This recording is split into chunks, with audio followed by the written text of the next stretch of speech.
de jedis y samuráis. Pero bueno, debo ser sincero que esto de Jedi y Samurai es un poco como una excusa, es un engaño, es un engaño para hablar de algo que si bien a veces creemos que pasa de moda, siempre está ese arquetipo de ser caballero, ¿no? De ser del arquetipo del caballero, de las órdenes de caballeros. Siempre van apareciendo en las expresiones culturales nuevamente ese arquetipo del caballero, ¿no? Y la idea de hoy es adentrarnos en las características que tiene el caballero, que no quiere decir que vamos a hablar solamente de caballeros como caballeros, sino que podemos hablar también de damas, ¿no? Las damas y los caballeros, porque vamos a ver qué es lo que los caracteriza, y lo que los caracteriza son valores humanos, que no son solamente masculinos ni femeninos, sino que son valores que definen al ser humano, ¿no? Entonces, para empezar un poco, vamos a tratar de entender por qué en todas las culturas y en todas las civilizaciones apareció un sector que eran los caballeros, o los guerreros, o los guardianes. ¿Por qué se da esto, no? Bueno, vamos a empezar por el principio. Vamos a empezar por la filosofía. ¿Bien? Ustedes saben que la filosofía etimológicamente quiere decir amor a la sabiduría, o el que busca la filosofía, el que busca la sabiduría es el filósofo, ¿no? Bueno, la mayoría de los filósofos clásicos hablan de que esta búsqueda de la sabiduría primero se inicia conociéndose uno mismo, ¿no? O sea, conociendo su interior, o sea, conociéndome qué realmente soy, ¿no? Y después hay que llevar a eso que yo conozco y que realmente soy a la práctica, ¿no? O sea, que mi personalidad, podríamos llamar, o sea, que mi forma de actuar, de pensar y de moverme en este mundo se condiga con lo que yo soy internamente. ¿Pusimos el micrófono? Sí. Perdón, creí que no habíamos puesto el micrófono. Los filósofos clásicos hablaban de que llegar a esa coherencia era parte de la ética. ¿Bien? O sea, cuando uno era ético o moral, quería decir que mi parte exterior, o sea, mi actuar, se condecía con mi profundidad, con mi ser, con mi espíritu. Podemos llamarlo de distintas formas, ¿no? Entonces, mi personalidad se parece lo más posible a mi ser. ¿Bien? Entonces, la ética y la moral es lo que trata de eso en la persona, ¿no? Y también muchos filósofos clásicos, la mayoría, coincidían que eso se lograba a través de la virtud, del ejercicio de la virtud, ¿no? Y de los valores humanos, o sea, de tener principios y de actuar virtuosamente. Bueno, pero el ser humano no está solo en una burbuja y vive solo en este mundo, ¿no? Se relaciona con otros seres humanos y podríamos decir que vive en sociedad. ¿Bien? Y homólogamente a esto que hace que buscamos ser éticos y morales en nuestra personalidad, las sociedades buscan ser justas. O sea, cuando yo hago este ejercicio de ser ético y de que mi personalidad se condiga con mi ser, estoy poniendo justicia sobre mí mismo, ¿no? O sea, estoy poniendo justicia sobre mi personalidad. En una sociedad, la sociedad es justa cuando los griegos la relacionaban a la justicia con la armonía, con la belleza, con el orden, ¿no? Los griegos eran muy de la estética, ¿no? Pero esta armonía en una sociedad, ¿cuándo se da? Decían. Cuando cada uno que participa de esta sociedad aporta a esa sociedad lo mejor que puede aportar, ¿no? O sea, yo participo en mi sociedad sirviendo y dando lo mejor que puedo dar y siendo mi mejor versión que puedo ser. ¿Bien? De ahí es que todas las culturas siempre tuvieron un sistema de castas o de clases sociales. ¿Bien? ¿Por qué hago toda esta introducción? Porque hoy en día creemos que los sistemas sociales tienen que ver de los que tienen más plata y los que tienen menos. ¿Bien? O sea, nos centramos mucho en lo económico o en lo material. ¿Bien? Pero esta idea de castas y de sectores sociales implica algo mucho más profundo. Implica el yo conocer qué es lo mejor que puedo aportar a la sociedad, ¿no? Entonces, imagínense una sociedad donde si yo creo que puedo ser un muy buen médico y tengo todas las aptitudes para ser médico, la educación y el sistema de esa sociedad me tendría que llevar a hacer que yo sea médico, que pueda ser médico. El problema es que yo tengo que conocerme a mí qué es lo que mejor puedo ser, cuál es mi mejor versión, y en eso entra la educación filosófica, ¿no? Pero a lo que voy es que distintas culturas hablaban de distintos sectores sociales o castas y coinciden totalmente, ¿no? Ellos hablaban de un sector de los sabios. Platón lo llamaba el Aristos. El Aristos era el que se había gobernado a sí mismo, había puesto justicia sobre sí mismo y por eso podía gobernar a los demás, ¿no? Y podía poner justicia en la sociedad. Ese es el Aristo. Después se desvirtúa la palabra, esa es la aristocracia, ¿no? O sea, pero no tiene que ver con algo de un nivel social o económico, sino que tiene que ver con un nivel moral, con una altura moral, porque es el que puso justicia sobre sí mismo. Después, el segundo que seguía en la pirámide eran los guerreros o guardianes, ¿no? Que en la India, bueno, en la India, el sistema de casta de la India se lo llamaba brahmanes a los sabios y kshatriyas a los guerreros o guardianes, ¿no? Bueno, Platón les llama los guardianes, ¿no? Que son los que guardan la justicia, ¿no? Por eso vamos a ver que cuando aparecen en todas estas expresiones que vemos, por ejemplo, los samuráis, los guerreros Jedi, hasta mismo en Don Quijote, ¿no? El Don Quijote quiere ser un guardián, quiere ser un caballero. Imagina todas las situaciones para ser caballero, pero lo que él busca, lo que busca guardar los guardianes y los guerreros, es guardar los valores, las virtudes, ¿no? Guardar, cuando uno busca guardar, guarda lo que vale, lo que importa, ¿no? Y lo que importa son nuestros valores, nuestros principios, ¿no? Entonces, eso también tenemos que tener en claro que los guardianes no solo es que sirven como un ejército para guardar que no me invada otro, ¿no? Sino que buscan guardar ciertas características, ciertas virtudes, ¿no? Después tenemos a los comerciantes, los vaishas en la India, y a los campesinos y trabajadores o artesanos, que son los sudras, los artesanos labradores. Entonces, en esta sociedad ideal, si hablamos de la sociedad ideal, que es de la que nos hablaba Platón en la República, ¿no? Esta sociedad justa, cada uno estaría en el lugar que le corresponde. ¿Por qué le corresponde? Y acá vamos a ver otro concepto, por nuestro dharma. Esto es un concepto oriental, que el dharma,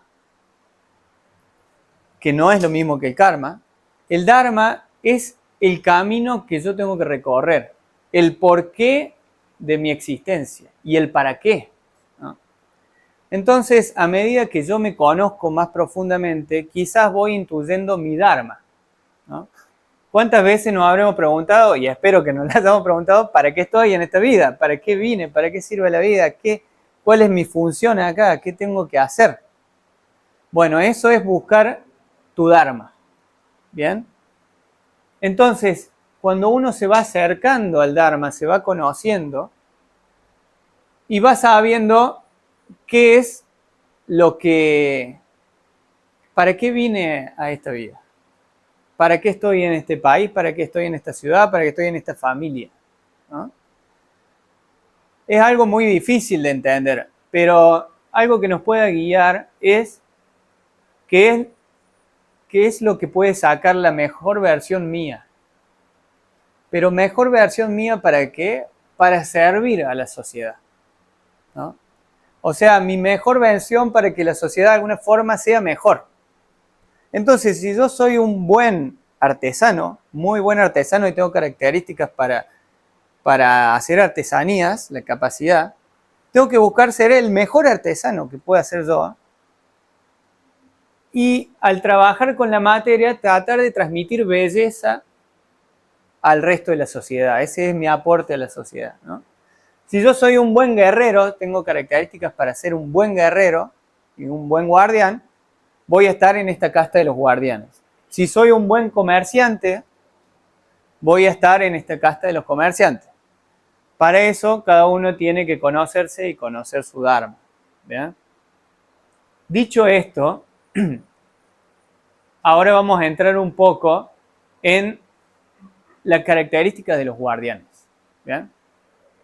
Vamos a hablar un poco de los guardianes de Platón, de los que habla en la República, ¿no? Qué características tenían, y vamos a ir después mechándolos con los samuráis, con los Jedi, que son distintas expresiones de estas características arquetípicas, podríamos decir, de los guardianes y los guerreros, de esta casta de guardianes y guerreros. Bueno, hay algo principal que hay que tener en cuenta, que el gran objetivo, podríamos decir, del guerrero es el vencer el temor a la muerte, ¿no? Y es un gran objetivo para el miedo que tenemos como seres humanos, es el miedo a la muerte. Porque la muerte es el paso a lo desconocido. O sea, nadie sabe qué pasa después de la muerte, ¿no? Hay muchas teorías, hay muchos indicios, pero es algo que no conocemos y eso nos da miedo. ¿Bien? Es como un umbral que atravesamos y que no sabemos qué hay detrás, y eso nos produce un gran temor. Y es, podríamos decir, el padre de todos los miedos. Porque si yo tengo el miedo a perder a un ser querido, es indirectamente un miedo a la muerte. El miedo a que muera mi mascota, el miedo a tener dolor también viene del miedo a la muerte, ¿no? O sea,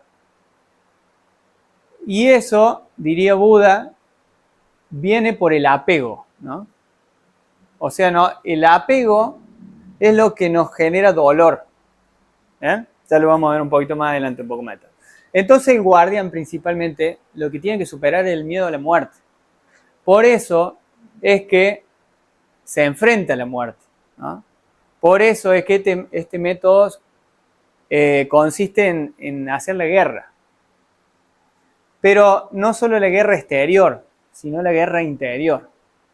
Hay una guerra interior en el guardián que es el que hace que supere ese miedo a la muerte, no es exterior. El exterior es como una práctica, ¿no? Es como un teatro donde mi ser practica lo que yo tengo que superar. ¿Bien?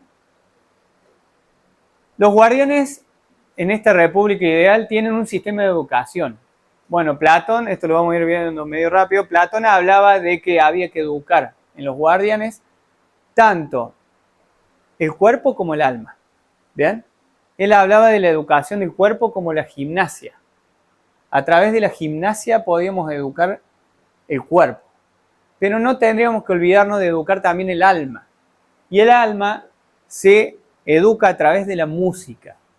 Que no es la música que podemos creer hoy en día, que es solo la música como sonido armónico, sino que es todas las artes que estaban inspiradas por las musas, ¿no? Y eso tiene que ver tanto la oratoria, lo poético, lo histórico. O sea, las musas, si ustedes van a ver las 9 musas, cada una de una disciplina distinta. Platón hablaba que el alma se educaba a través de la música. ¿Bien? Pero tiene que haber un equilibrio entre la educación del cuerpo y del alma.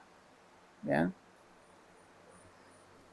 Y principalmente el sistema de educación de estos guardianes tenían que ver con principios y valores. O sea, la práctica y la ejecución de principios y valores. Porque nosotros inicialmente dijimos que los guardianes buscan cuidar esos principios y valores. ¿Cómo se cuidan los principios y valores? Poniéndolo en una cajita y poniéndolo al frente así para que nadie los agarre. ¿Cómo podemos hacer que eso perdure? ¿A alguien se le ocurre?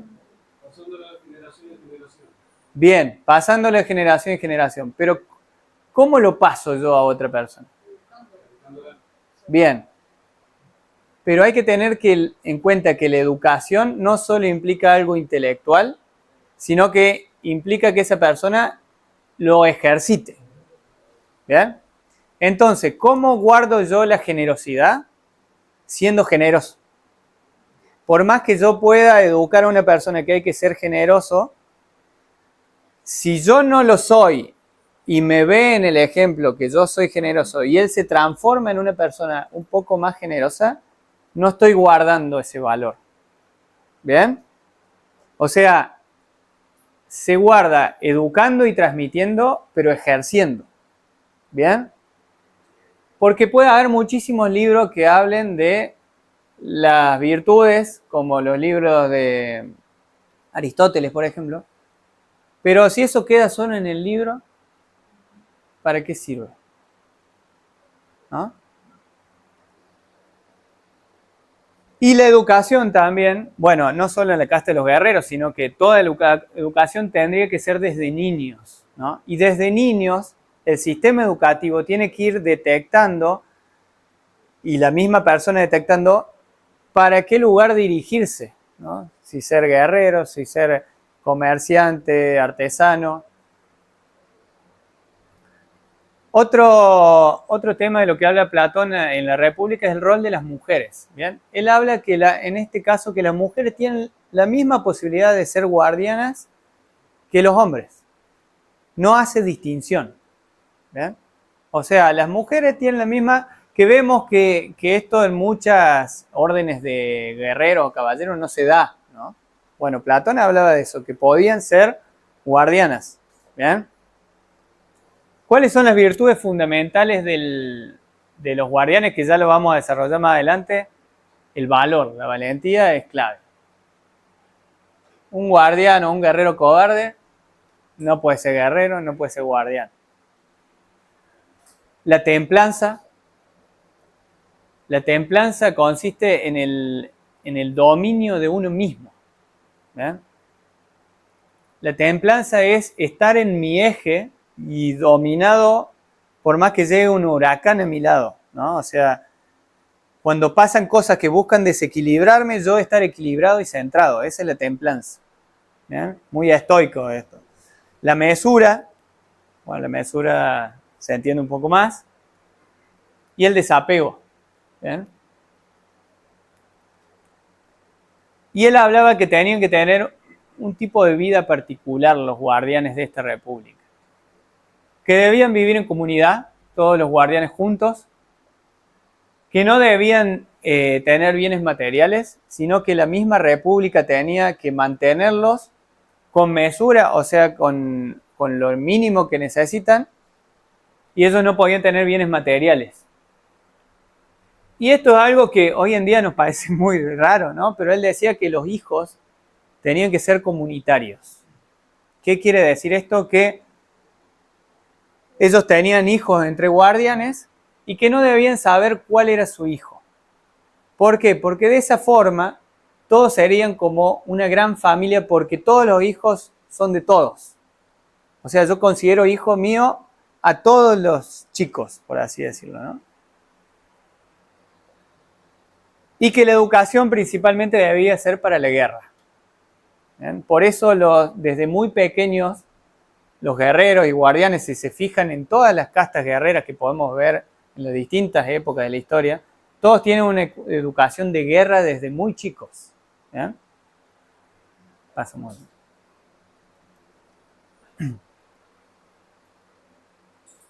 Bueno, y acá empezamos a meternos un poco más en los Jedi y en los samuráis. Estos dos tipos de guerreros, los Jedi y los samuráis, tienen una base filosófica de ser guerreros Jedi y de ser guerreros samuráis. La base filosófica de la Orden Jedi, bueno, es algo que el mismo George Lucas habla de que él sacó enseñanza, por así decirlo, de distintas mitologías, ¿no? Él es como que armó una mitología nueva sacando de distintas, ¿ya? Y él lo que generó es esto del tema de la fuerza, ¿no? Yo la fuerza lo veo muy relacionado como el Tao de China, ¿no? Del Tao, que el Tao es todo, digamos, es todo, es el principio, el desarrollo y el fin, es el principio del camino y el destino, todo es Tao. Y bueno, de alguna forma esta fuerza es eso, ellos lo hablan como es esta energía que todo lo abarca y que genera la vida, ¿no? Y que está en todas partes. Es una forma quizás panteísta de ver a la divinidad, ¿no? O sea, una forma de ver... ¿Cómo? Claro, exacto. Es una forma de ver la divinidad en todas las cosas, ¿no? Bueno, esta fuerza es eso, ¿no? Pero, como siempre, aparece una dualidad. Aparece el lado oscuro de la fuerza y el lado luminoso de la fuerza. El mundo en el que vivimos es dual, hay dualidad, ¿no? El mundo de la manifestación hay dualidad. Entonces aparecen las virtudes y los defectos. Aparece lo bueno, lo malo. Aparece lo oscuro y lo luminoso. Y los Jedi son los caballeros que guardan o que tienen que, sí, proteger el lado luminoso de la fuerza, ¿no? O sea que acá lo vemos sutilmente, simbólicamente, lo que hablamos anteriormente, ¿no? O sea, guardar lo bueno, las virtudes, los valores. Ese es realmente su trabajo. La justicia, la paz, ¿no? Y obviamente que tienen los otros caballeros, los Sith, que son la contraparte, el lado oscuro de la fuerza, ¿no? Que después, si nos ponemos a pensar, en realidad son caballeros que cayeron, o sea que fueron dominados por su lado oscuro, o sea que no llegaron a... Es un caballero caído, un Sith, ¿no? Lo vemos en Anakin, que lo vamos a ver al final un poquito, ¿no? Bueno, en el tema del Bushido también tiene una raíz filosófica del Bushido, de los samuráis, que es el Bushido, ¿bien? El Bushido es la raíz filosófica de los guerreros samuráis y de muchas de las características de Japón hoy en día también, ¿no? Históricas de Japón. Entonces, son como los preceptos de oro del guerrero samurái, ¿eh? El Bushido tuvo influencia de distintas corrientes filosóficas o religiosas, ¿no? Bueno, acá pusimos que tiene influencia del budismo, del sintoísmo, del confucianismo de Confucio, ¿no? Del budismo que principalmente, bueno, el tema, Buda nos habla de la recta acción, ¿no? Entonces, la recta acción está muy presente. El caballero tiene que ser recto, ¿no? ¿Qué implica ser recto? Hacer lo correcto. ¿Y qué es lo correcto? Bueno, ellos hablan de que lo que me dice la razón, ¿ven? Por más que a veces hay algo más profundo que la razón, que es el corazón, ¿no? Entonces, hacer lo correcto es lo que me dice mi corazón y la razón que tengo que hacer en determinado momento para ellos, ¿bien? También el budismo habla mucho del dolor y del desapego, ¿no? El desapego es muy importante para los caballeros, se tienen que desapegar hasta de la vida misma. Vemos en los en los caballeros samurái, los guerreros samurái, hasta el harakiri que hacían, ¿no? ¿Ven? El harakiri, que era el suicidio, que tiene un valor simbólico, que normalmente era o por obediencia a su señor, o por una gran deshonra. Y tiene todo un simbolismo el harakiri. Era en un sector del estómago principal donde ellos decían que estaba el alma. Entonces era literalmente liberar el alma, ¿no? Porque ellos también tuvieron mucha influencia del sintoísmo, que es una corriente filosófica y religiosa de Japón muy antigua, que no se tiene registro de cuándo comenzó, que ellos creían en los kamis. Los kamis eran almas, espíritus que estaban en todas las cosas.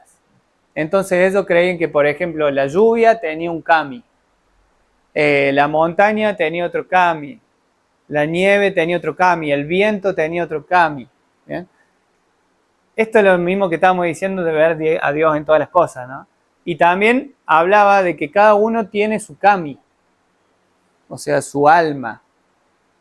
Y bueno, y esto del harakiri tiene que ver con eso, con liberar el alma.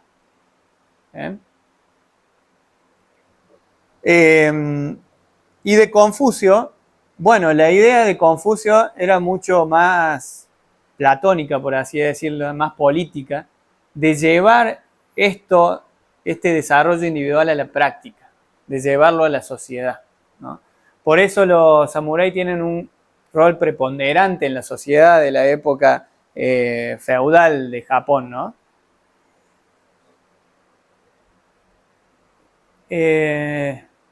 Todo es llevar a la práctica, fíjense.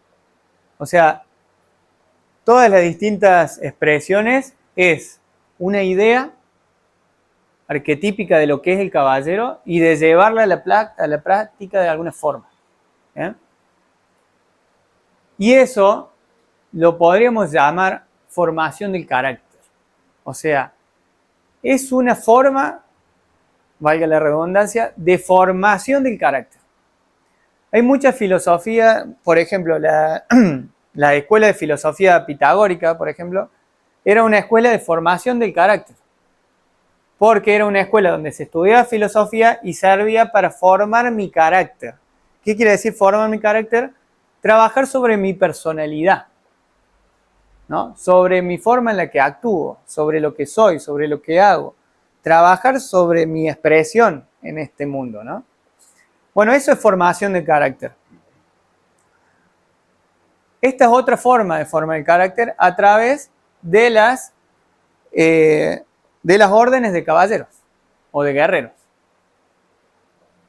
Pasemos. Bueno, como en casi toda la naturaleza, existía una estructura piramidal y una estructura jerárquica, ¿no? Entonces, estas órdenes de caballeros tenían una estructura piramidal, tenían una jerarquía. Y eso hoy quizás lo vemos a esta expresión de las órdenes de caballeros, estas jerarquías y estructuras, la vemos que quedó expresada en las artes marciales, ¿no? Que tienen todas sus jerarquías y su pirámide, ¿no? Bueno, lo tenemos en los caballeros Jedi. Tenemos los pequeños niños, que eran los que se buscaba detectar. Ustedes fíjense que en las películas hay determinados maestros o cuando se cruzan con algún niño que tiene características especiales, o sea que se ve que pueden ser, ellos lo llamaban que tenían reflejos especiales o que tenían mayor cantidad de midichlorians, bueno, lo muestra de esa forma. Era como que eran aptos para ser Jedi, ¿no? O tenían ciertas aptitudes, pero debían ser educados para eso. ¿Bien? Entonces, tenemos que entender que hay aptitudes que son innatas y también existe la educación. No es que tiene que haber un sistema de transmisión.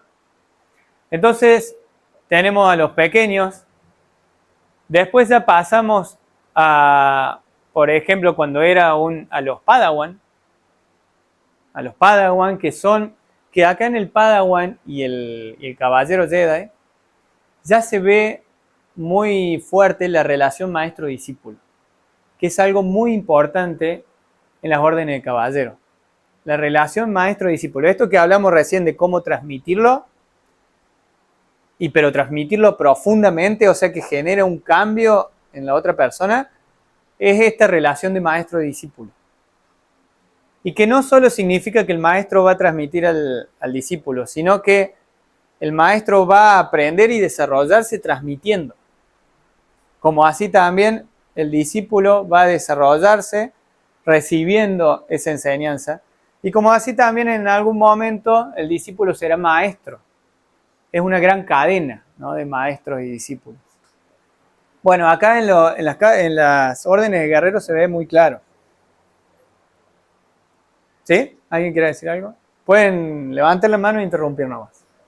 Y después tenemos, yo creo que me estoy adelantando, no me acuerdo cómo están las filminas, pero tenemos los caballeros más antiguos que forman parte del consejo. ¿Bien? Y el consejo es el consejo de los sabios. O sea, solo un caballero sabio entra a ese consejo, no cualquiera, ¿no? Y tenemos a la cabeza, o al más sabio, podríamos decir que es Yoda, ¿no? ¿Bien? O sea, si ustedes se fijan en las organizaciones sociales de muchas tribus, hasta de distintas culturas y civilizaciones, tenían esta forma de organización. Había un consejo de sabios que eran lo que sostenían al gobernante, ¿no? Sostenían y aconsejaban al gobernante. Porque normalmente el gobernante era educado desde muy joven para ser gobernante. Y era educado por este consejo de sabios. Y cuando llegaba a gobernar, era el que tenía la responsabilidad de gobernar. Pero estaba en este consejo de sabios que eran los más viejos, ¿no? Bueno, los años dan sabiduría, a veces no tanto, pero tienen la característica de ser viejos normalmente. Y pueden aconsejar a ese. Y normalmente son los que deciden quién es el próximo gobernante, ¿no? Es como una seguridad también, piensa. Yoda tiene como 800 años. Sí, sí, algo así. Y él no estuvo totalmente de acuerdo con entrenar a la figura. Sí. Él tuvo incluso la capacidad de ver. Él captaba, recuerden cuando Anakin era chiquito y lo lleva Qui-Gon para ofrecerlo para que se lo entrene, primero le dicen, primero ya es muy grande, le dicen, ¿no? O sea, ya es muy grande. Y después que le dicen, es muy peligroso, porque siento mucho temor en él, miedo. Y le dice algo que es que tiene mucho apego a la madre. Que si ustedes se fijan, el apego en Anakin es lo que desencadena en todo su paso al lado oscuro. ¿No? A ver, ¿qué sería? No, de ahí te lo voy a refutar el por qué no. Bueno. ¿Cuál fue el problema de la caída de la Orden Jedi y el dogma? ¿Y el qué? El dogma. Sí. Porque ese mismo apego nace Luke. Y nace Sí. una nueva orden. Sí. Esa misma nueva orden, dejando el canon de Disney, rompe ese dogma del apego y vive mucho tiempo más y es más próspera que la antigua república y la vieja antigua república. No puede ser. El dogma fue el problema. Porque cuando ellos dijeron, dejamos el apego, nos deshumanizamos. Fue el gran problema del viejo consejo de la antigua república. Ahí dejaron el concepto de la fuerza como tal. Porque la fuerza lo es todo, inclusive el amor. Luke tiene hijos, tiene sobrinos, tiene familia, Leia también, y son los cabecillas de los nuevos Jedi. Sí, no estamos hablando, a ver, vamos a diferenciar el apego del amor. El amor no es apego. ¿Bien? Aparte sí, una cosa es la cara de la otra moneda. Anakin tiene ese miedo porque él tuvo una vida traumática. Sí. El primero fue, ¿qué? Un esclavo, sí. Y la víctima se vuelve victimario. Tiene que ver con la psiquis del personaje que ya estaba rota, no fue el apego. Cuando Qui-Gon le pregunta a la mamá de Anakin quién es su papá, ella le dijo que ella no sabía cómo se le embarazaba. O sea que Anakin no tuvo padre. No tuvo padre. Claro. Él entró directamente por la fuerza. En teoría, hay dos formas. O fue la fuerza misma que lo creó para poder encontrar el balance, o fue Darth Sidious con su maestro cuando estaban manipulando con la alquimia. Pero que ya lo tenía en vista también a Skywalker por la vida que tenía. Parte muy interesante. Bueno, más allá de la... ¿Y cuál crees que fue el evento que desencadenó que Anakin se pasó al lado oscuro? El primer evento no fue el apego por el tema de la madre. No fue el apego. Bien. Sino porque ella tenía la mente rota. Bueno. Entonces Sidious empezó Sí, a conspirar. A conspirar por los sueños. Sí, totalmente. Manejándole lo que ya tenía roto. Que eso no se podía arreglar si no seguía teniendo lo que era Rota o su crisis por lo que vivió, que denota en él que era peligroso y que lo veía Yoda, ¿no? Y lo veían todos, ¿bien?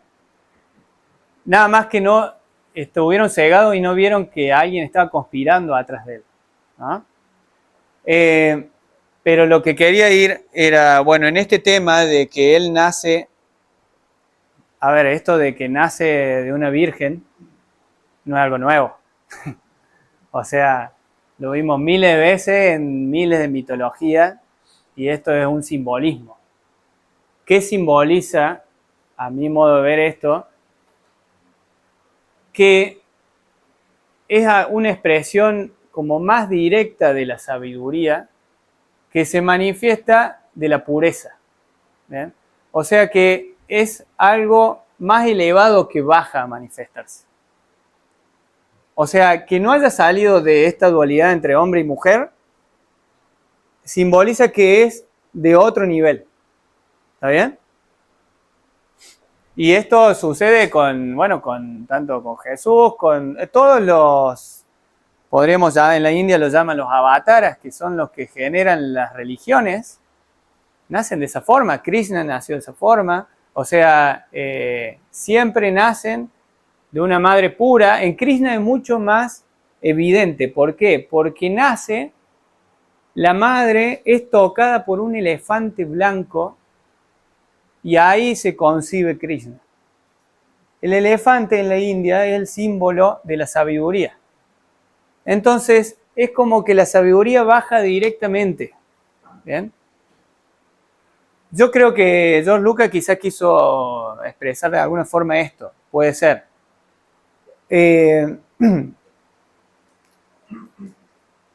Bueno, y después tenemos los Lord Sid, ¿no?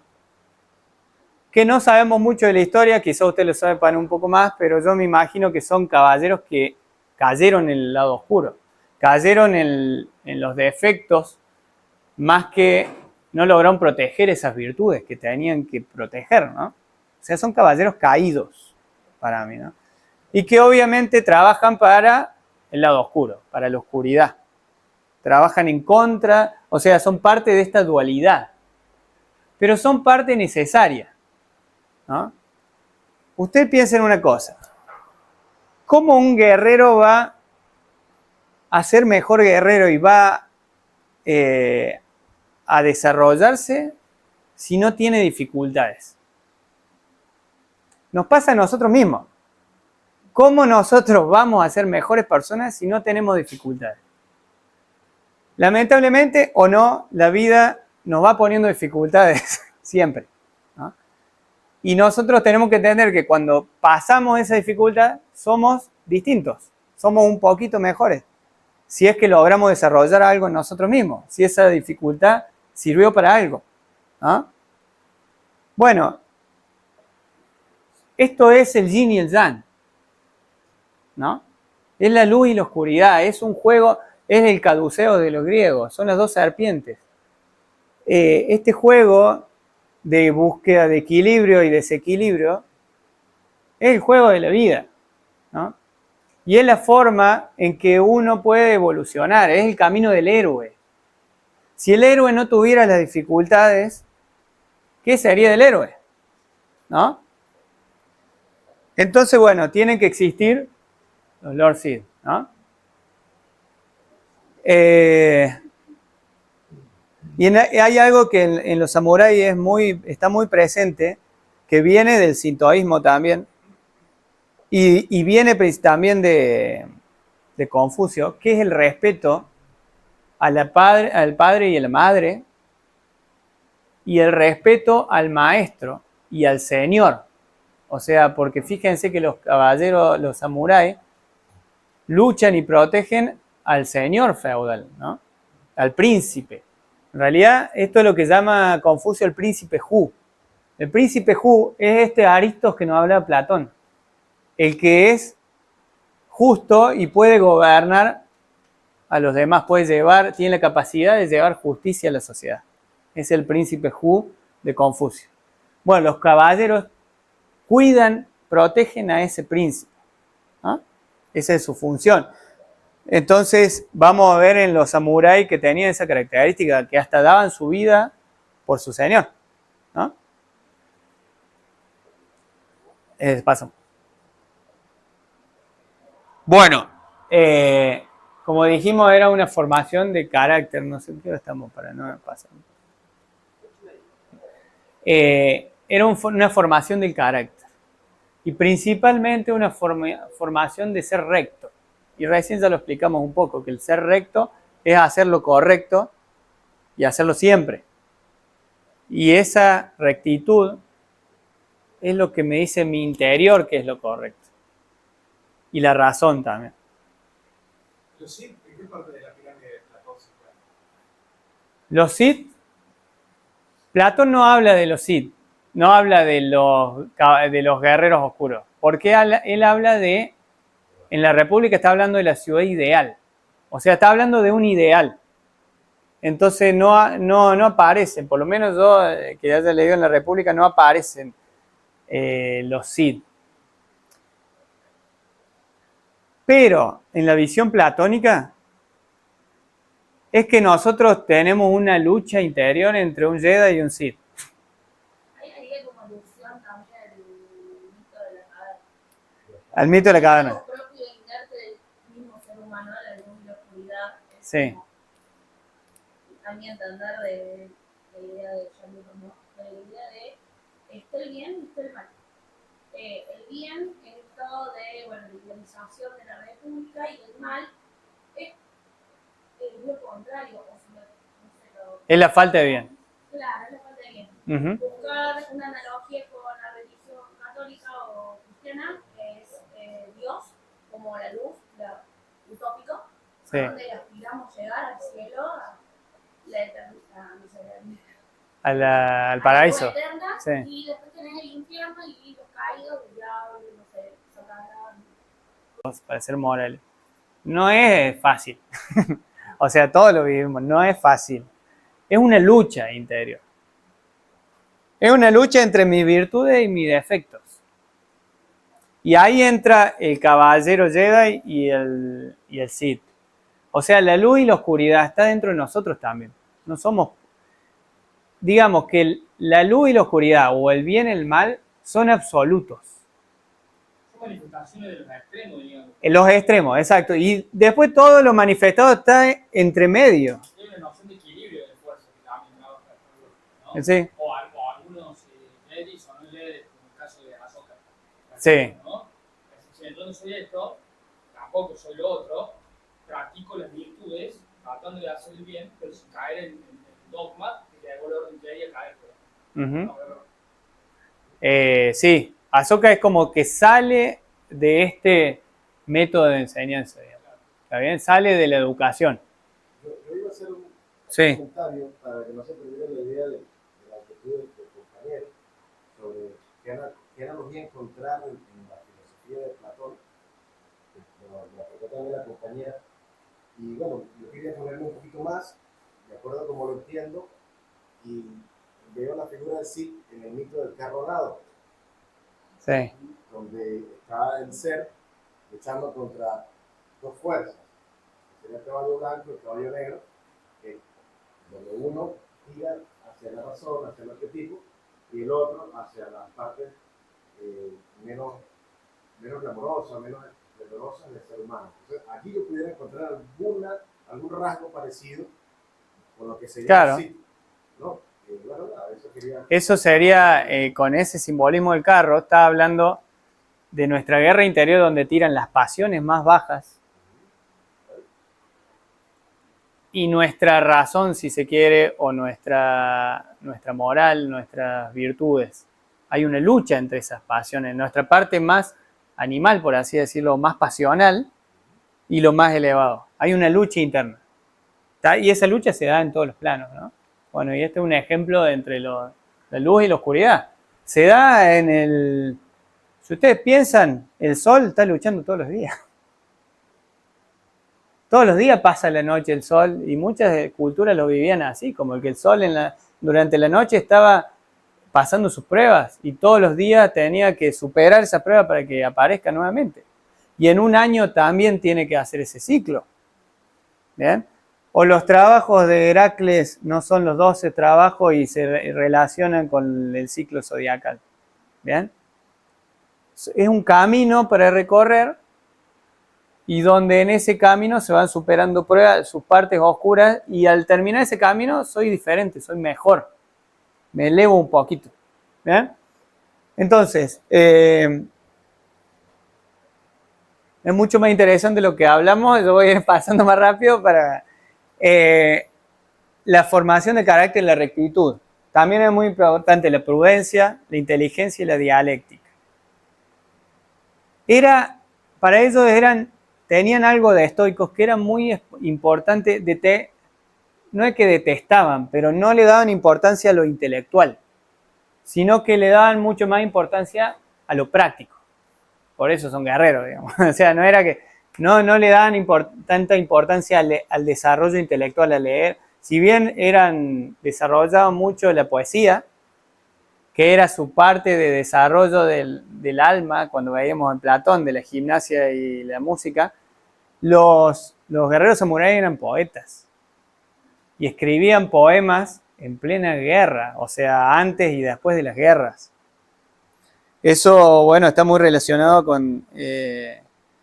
también con Marco Aurelio, ¿no? Marco Aurelio escribió las meditaciones en las campañas de guerra, a la noche. ¿Cómo podés escribir eso estando en guerra? O sea, ¿no? Eso es una capacidad de...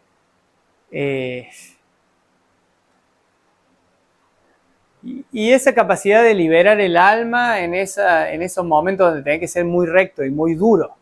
O sea, es un equilibrio entre lo duro y lo blando, ¿no? Por eso ya vamos a ver que la rectitud después tiene que estar equilibrada con la benevolencia en el caballero. Bueno, los samuráis, la educación principalmente se basaba en el uso de armas, ¿no? Bueno, del caballo, del arco, de la katana y de la otra que es más cortita, que no me acuerdo cómo se llama. Bueno, creo que está en la próxima, que es la katana cortita, la mitad.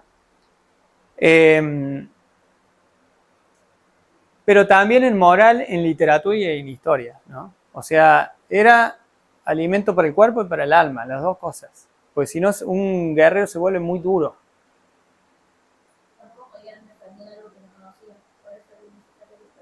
Exacto, ¿está bien? Muy bien. Exacto. También, bueno, tenían la austeridad, ¿no? Todas las órdenes de caballeros, los caballeros Jedi también no podían tener posesión, no podían vivir no tenían posesiones.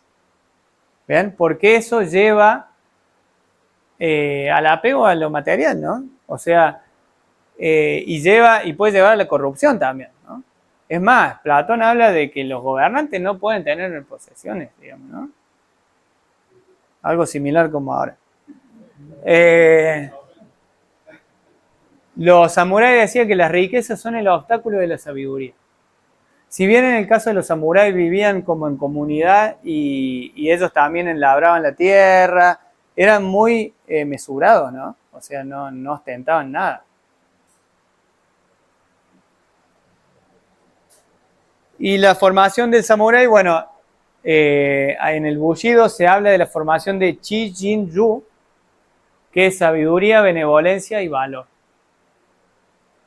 Bueno, el valor, hablamos un poco del valor, pero vamos a decir que para ellos el valor solo era valor cuando la acción era en pos de la justicia. O sea, yo soy valiente cuando actúo valerosamente, pero en pos de la justicia, por algo justo.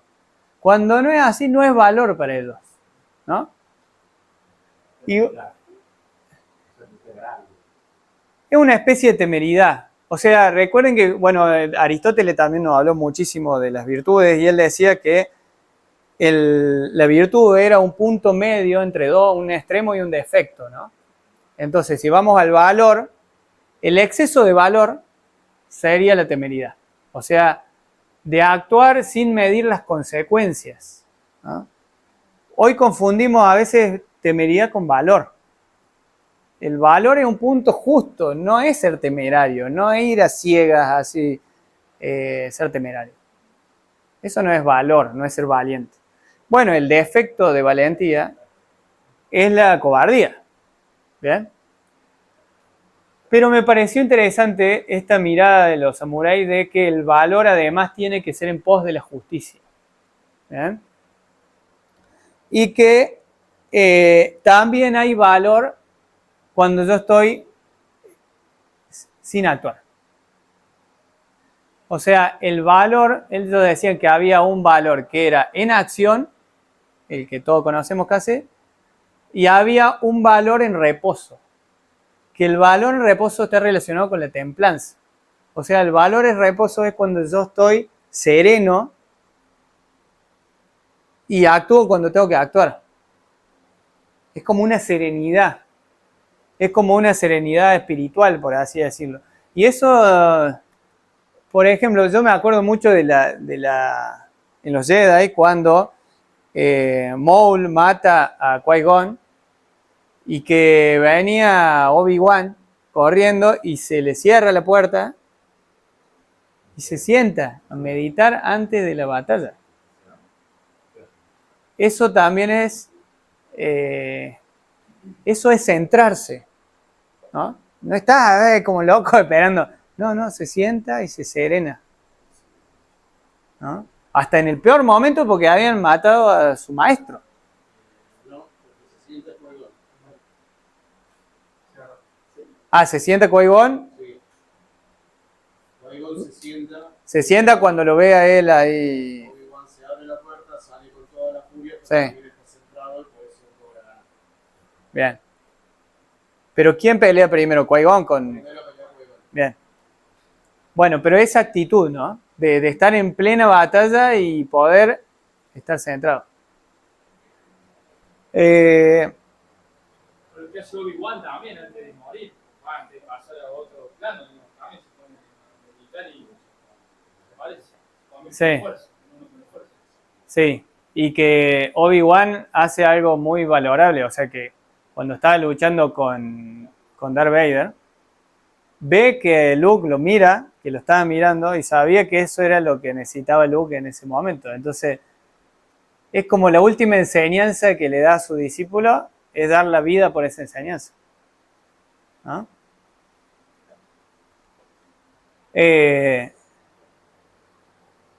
Otro tema es, bueno, una frase que puse acá que me pareció interesante sobre este tema es: conocer lo justo y no ejecutarlo arguye falta de valor. O sea, cuando yo sé lo que tengo que hacer y no lo hago, también es ser cobarde. O sea, es ser cobarde y es falta de valor. Es no tener valor, ¿no? Porque a veces creemos que, bueno, sabemos que tenemos que hacer algo, pero no lo hacemos, nos hacemos los tontos y no pasó nada. No, fui cobarde. Porque sabía lo que tenía que hacer y no lo hice. No fui recto, no hubo rectitud. ¿Eh? La relación con el enemigo, bueno, esto es algo que se habló recién un poco, que ellos respetaban totalmente a su enemigo y buscaban tener los enemigos más dignos. para tener más honor al poder derrotarlo, para exigirse.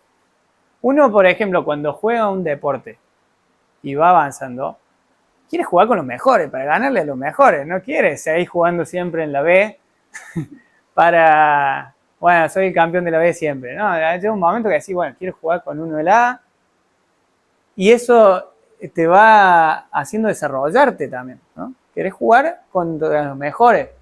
Entonces, el enemigo, mientras mejor y más honorable sea mi enemigo, más honorable la victoria es eso, ¿no? Entonces dice, el valor y el honor piden que no seamos enemigos en la guerra, sino de quien merezca ser nuestro amigo en la paz. ¿Bien? O sea, es una situación que somos enemigos, una coyuntura. Pero si vos sos valeroso, mi enemigo, podría ser en la paz mi amigo, ¿no? Eso es tener un enemigo digno. Y esto se ve en muchísimas películas donde tanto los dos enemigos se juntan fortuitamente y ninguno quiere matar al otro por la espalda. O sea, lo quiere matar, o sea, quiere ganar y vencer como corresponde en la batalla. En una película que vi hace poco se da que fortuitamente los dos enemigos quedan en el mismo lugar y uno ayuda al otro sabiendo que era su enemigo para que después puedan luchar, ¿no? Esa es la idea. O sea, que mi enemigo, si es digno de ser mi enemigo, tiene que ser lo mejor posible para yo esforzarme y para yo superarme, ¿no? A ver, pasa. Y acá la benevolencia. La benevolencia es esto que decíamos de que tiene que haber amor. La benevolencia es una expresión del amor. O sea que el guerrero no tiene que ser totalmente duro. Tiene que haber rectitud y dureza, pero tiene que ser blando también en ciertos momentos. Tiene que haber un equilibrio entre la dureza y la blandura, ¿no? O sea, ¿cómo? Compasión, benevolencia, magnanimidad. O sea, cuando uno es magnánimo es que perdona, ¿no? O sea, fíjense que los Jedi, por ejemplo, no mataban en vano a sus enemigos. Si podían evitar matarlo, lo evitaban, ¿no? Y esto es algo también que se ve cuando Anakin se pasa al lado oscuro, mata a los niños, ¿no? Sí. Mata a Dooku y mata a los niños, ¿no? Eso es la total falta de benevolencia, ¿no?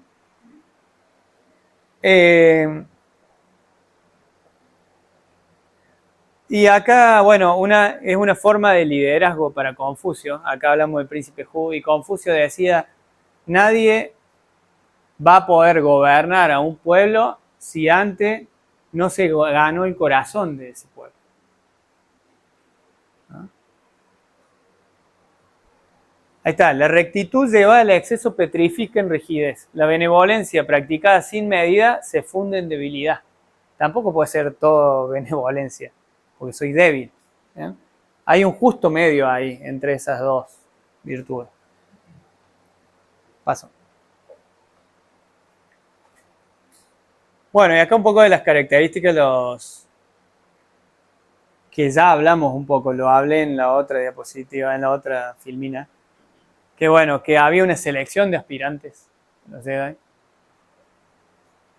que llegaba un momento donde esos aspirantes niños eran educados en grupos, y llegaba un momento que pasaban una prueba como una iniciación.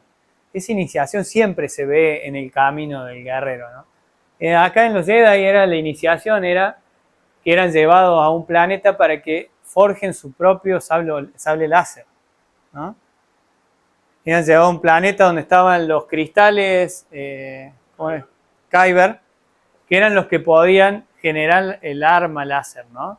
Y ellos tenían que obtener su propio cristal y armar su propia arma, ¿no? Eso era como es como una ceremonia de iniciación, ¿no? Y ya vamos a ver lo que representa su arma, ¿no? Después se transforman en Padawan, donde ahí dijimos que se ve directa la relación maestro-discípulo, ¿no? Ahí lo vemos con la colita que simboliza lo del Padawan. Y ahí hay una transmisión directa. Y también hay algo muy importante que no está acá, que es una virtud del caballero, que es la obediencia. La obediencia al maestro, ¿no? Hoy en día la obediencia nosotros la vemos media... queremos ser rebeldes, ¿no? Pero cuando uno acepta a alguien como maestro, hay una cierta obediencia, porque te está guiando, ¿no? Anakin tenía poca obediencia a Obi-Wan, ¿no? Y eso se ve muy claro en las películas. A él le fallaba eso de la obediencia, muchas veces. Le equilibraba a veces con sus capacidades, pero no era armónico, ¿no? Eso.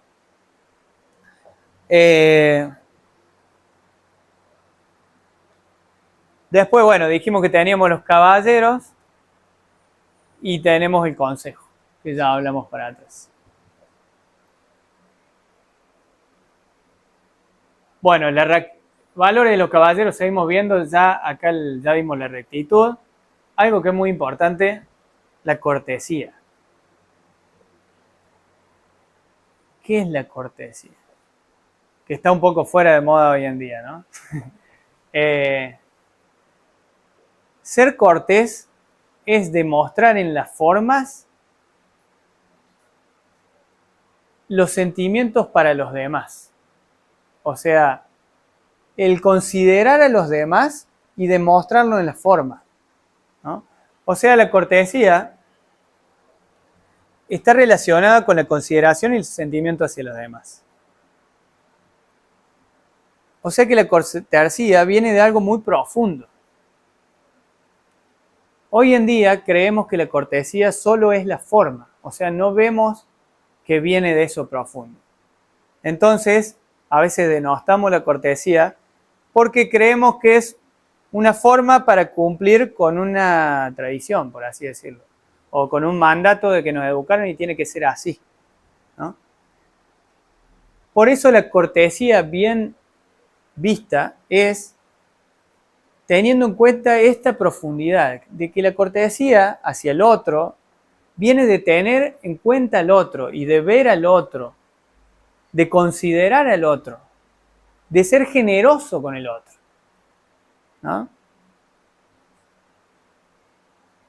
De ahí tiene que venir la cortesía. Si no viene de ahí, queda en formalismo. ¿Bien? Bueno, para los samurái, principalmente para los orientales, la cortesía es muy importante. Y es hasta ceremonial, podríamos decir, la cortesía, ¿no? O sea, ser cortés con la otra persona es muy importante para ellos. Es hasta una deshonra no serlo. Y también hay cosas que hay formas de hacer ciertas cosas que se vuelvan ceremoniales. Por ejemplo, el tomar el té para los orientales, para los japoneses. El tomar el té es toda una ceremonia para ellos. Y a través de esta ceremonia, el fin de esto ceremonial o de esto cortés es cultivar el espíritu. O sea, ellos cuando hacen toda la ceremonia de tomar el té, es un momento hasta espiritual, podríamos decir, de cultivo del espíritu. Lo ceremonial tiene eso. Nosotros somos poco ceremoniales, pero tenemos nuestras ceremonias. O sea, conocemos algunas ceremonias de nuestros pueblos nativos, ¿no? Que lo que pasa es que cuando se va perdiendo lo ceremonial, va quedando en tradiciones. O sea, hay muchas tradiciones que eran ceremonias, pero quedaron como tradición, ¿no? Entonces, en algún momento que nosotros tomamos caña con ruda, lo hacemos porque es una tradición. Bueno, pero seguramente tenía algo ceremonial atrás de eso, ¿no? Que lo ceremonial permite conectar con lo profundo de la naturaleza, con lo profundo de lo espiritual, de lo divino, ¿no? Sí, Volviendo un poquito para atrás, con el tema del respeto al enemigo, sí, en las casas de té en la época samurái eran lugares muy chiquitos que los obligaba a desarmarse sí. para poder entrar y tomar el té desarmados con el enemigo. Con el enemigo. ¿Viste? Sí, el poder compartir algo con tu enemigo y hasta el poder charlar y hablar, conversar y hasta aprender de tu enemigo. Muy profundo eso, ¿no? La veracidad, bueno, algo muy importante, el valor de la palabra. Estas castas, estas órdenes de guerreros y los samuráis, no hacía falta jurar nada, hasta era una deshonra tener que jurar, porque la palabra de por sí valía. Y bueno, antiguamente en muchas culturas la palabra valía, ¿no? Platón diría que en una sociedad en decadencia se caracteriza por tener muchos médicos y abogados. Eso decía Platón. Abogados porque hace falta tener normas para regir lo que si la palabra valiera no haría falta, ¿no? Entonces, yo hoy le digo, te voy a dar tanta plata dentro de 3 meses y bueno, tenemos que hacer un contrato para que yo lo haga y que si no lo haga tenga tal cosa. En cambio, si yo le digo eso y él confía en mi palabra y yo soy veraz, no hace falta ningún contrato, ¿no?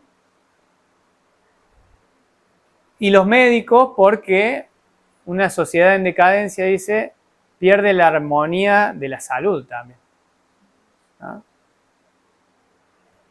Si fuéramos armónicos en toda nuestra personalidad, seríamos más saludables, entonces no haría falta tantos médicos. El honor. Qué difícil el honor.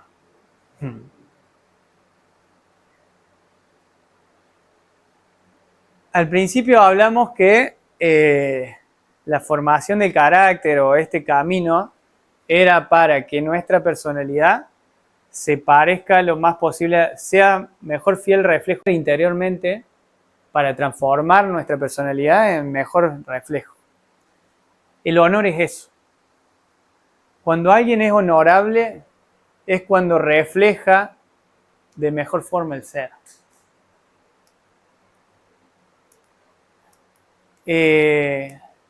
Entonces el honor era muy importante para los samuráis, ¿no? Y para todos los guerreros el honor es muy importante. Pero ¿qué quiere decir esto? Que nosotros, una deformación del honor es que creemos que alguien puede venir y deshonrarnos, sacarnos el honor. No, porque el honor depende de mí, no del de afuera. El honor depende de que yo actúe rectamente y de acuerdo a mis principios y mis valores, no de que alguien venga y me haga algo, ¿no? Nadie me puede deshonrar a mí, yo solo me puedo deshonrar, ¿no? O sea, volviendo al tema de los Jedi, al menos que sea en sí, porque ahí el honor no contaría tanto si no justifica tu acción para cumplir tu objetivo. O sea, como le diría, el fin justifica los medios. ¿Según quién? ¿Según los Jedi? No, ese es el Ah. a ver, el fin justifica los medios. Y bueno, si queremos decir, en el caso de Anakin, que mata a los niños. O sea, Claro. no creo que Para supongamos que el fin de los Sith es algo bueno, ¿no? Pero tampoco es algo bueno, pero el fin no justifica los medios, ¿no? O sea, con un medio malo yo me deshonro, ¿no? O con una acción mala me deshonro, ¿no? Por Sí, eso está bien. Un principio fundamental de los Jedi no ser vengativo, no buscar la venganza. Mm, Entonces, esa sería una analogía de un medio inmoral para perseguir este fin. claro. Y eso era bastante fueron bastante enfáticos en eso de lo negativo de la venganza. Porque fíjense algo, ¿no? Siempre que en los Jedi y los Sith se habla de, cuando las enseñanzas de Yoda son muy importantes, que le dice, en un momento Luke le pregunta, no me acuerdo si Luke, ya se mezcla todo, ¿el camino oscuro es más fuerte? Le pregunta, ¿el lado oscuro es más fuerte? Y Yoda le dice, no, es más rápido y más seductor. ¿Bien? O sea, yo tengo un fin bueno, tengo el camino rápido o el camino correcto, ¿no? Por ejemplo, yo quiero juntar plata para ayudar a la gente de la calle que no tiene comida. Un buen fin, algo generoso, una buena finalidad. Pero me pongo, no sé, a vender, exploto a otras personas para juntar plata y dárselo a la gente que carece de comida, ¿no? Es como que si dijimos que el guerrero lucha por las virtudes y los valores, luchando de esa forma ya está perdiendo la guerra. O sea, la guerra del caballero no es llegar a ganar la batalla, es el camino para tener la victoria. Y esta es la diferencia entre, la diferencia entre tener éxito y la gloria. Tener éxito es lograr el objetivo. La gloria es haber hecho todo lo que podía y lo mejor que podía para llegar a ese objetivo. Y aunque no lo haya logrado, es gloria. O sea, sin vencer se puede tener gloria. ¿Está bien? Entonces, esa es la diferencia, que cuando los medios son los correctos, estoy ganando. No es que el objetivo es ganar la batalla, sino ser digno, tener honor, ¿no? El último samurái de Tom Cruise. En el último samurái, ¿no? Él, no me acuerdo cómo se llama el personaje que estaba con él, el Kasimoto ¿era? Katsumoto. Que lo único que quería era morir con honor. Buscaba eso, ¿no? Morir honorablemente. Un ejemplo de eso en Star Wars, pienso, en el caso de la historia entre Obi-Wan y Maul. Sí, A Obi-Wan Maul le mata a su maestro. sí, Posteriormente mata a su amada. sí, A su amada en sí. Y Maul pasa toda su vida queriendo vengarse de Obi-Wan, buscándolo, renace, digamos, de la muerte para buscarlo y matarlo a Obi-Wan. Y cuando el film lo encuentra, dura 2 segundos de pelea y muere en brazos de Obi-Wan, y Obi-Wan sin enojo, digamos. Claro, sin ira. Sin ira y le transmite palabras para que no le pase. Sí. Sin ira, sin rencor, sin... Bueno, eso es benevolencia, ¿no? Eso es benevolencia. Entender a la otra persona, ¿no? Eso es lo más importante. Ellos veían, los caballeros samuráis veían el deshonor, lo veían como una lastimadura en un árbol, como una cicatriz en un árbol. Decían que si uno tenía deshonor, esa cicatriz a medida que iba creciendo, a medida que uno iba creciendo, no es que se borraba, sino que se hacía más grande. Imagínense la exigencia que tenían de ser honorables, ¿no? O sea, cuando uno tenía algún deshonor de chico, eso se hacía más grande con el tiempo. Eran muy duros consigo mismo, ¿no?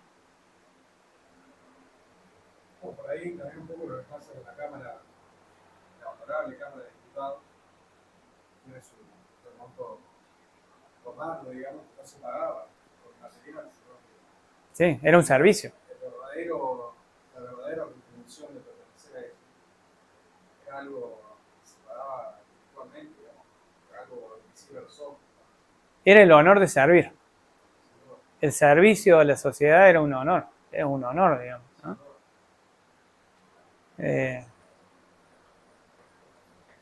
Amar el honor es una cualidad del espíritu de todo hombre, pero pocos imaginan que lo verdaderamente honorable está dentro de ellos y en ninguna otra parte. Así. Bueno, la espada, bueno, el simbolismo de la espada. 15, cerramos.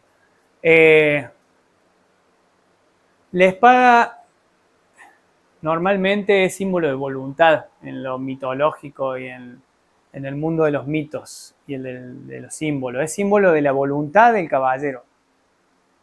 Lo vemos en Arturo cuando saca la espada, ¿no? Arturo es cuando se despierta la voluntad del caballero.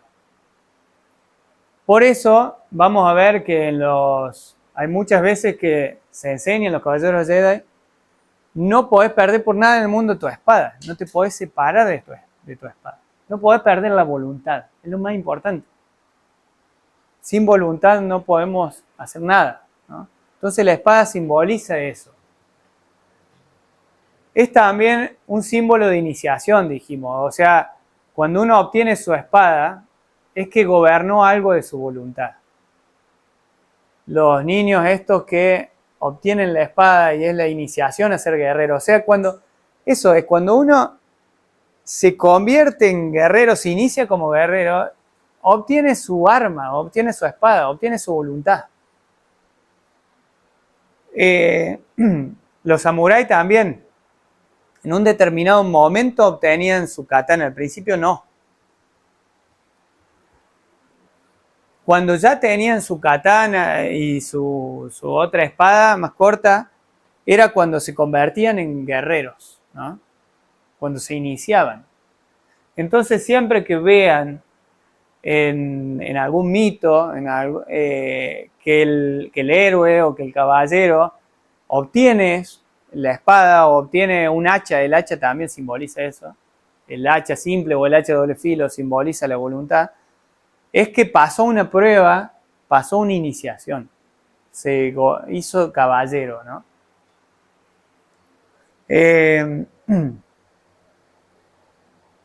Y también siempre tienen esta regla y disciplina, otra cosa es la disciplina, muy importante, ¿no? Pero tienen esta regla de que el arma no debe ser usado a la ligera, ¿no? Que tiene que ser usada solo para protección de la paz y de la justicia, ¿no? Bueno, y acá un poco, para finalizar, este tema que nos llama tanto la atención, ¿no? Bueno, vemos las características del caballero, bueno, pero los caballeros oscuros, ¿qué son? O sea, ¿no? Bueno, son estos caballeros que cayeron. Y lo más interesante que veo yo de Star Wars es esto, que se ve todo el proceso de la caída de Anakin, ¿no? Y se ve el proceso donde recién hablamos de todas las virtudes que tienen que tener los caballeros y las características, y se ve la falta de esas virtudes en él.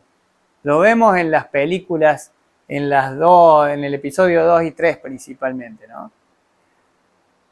Donde vemos la ambición de poder de él, ¿no?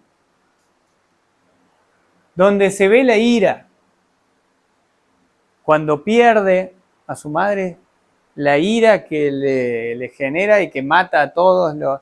Ahí no hay benevolencia, ¿no? La falta de benevolencia y la ira. El odio, cuando se dice los odios y se pone rojo así, el odio, ¿no? Que es todo lo que le dice Yoda a Luke, que lleva al lado oscuro, ¿no? Todas las enseñanzas de Yoda vienen en ese momento. El dolor por las pérdidas. Y el dolor por las pérdidas, nos dice Buda, que viene del apego. ¿Bien? Entonces, obviamente Palpatine conspira y le va metiendo todas estas cosas adentro, por esta debilidad que tiene el león de Nemea, ya tiene su capa. Después va obteniendo armas a medida que va pasando pruebas. ¿Qué simboliza eso? Que en nuestro camino de la vida, cuando vamos teniendo dificultades, vamos desarrollando virtudes o armas que nos sirven para después para una dificultad más difícil.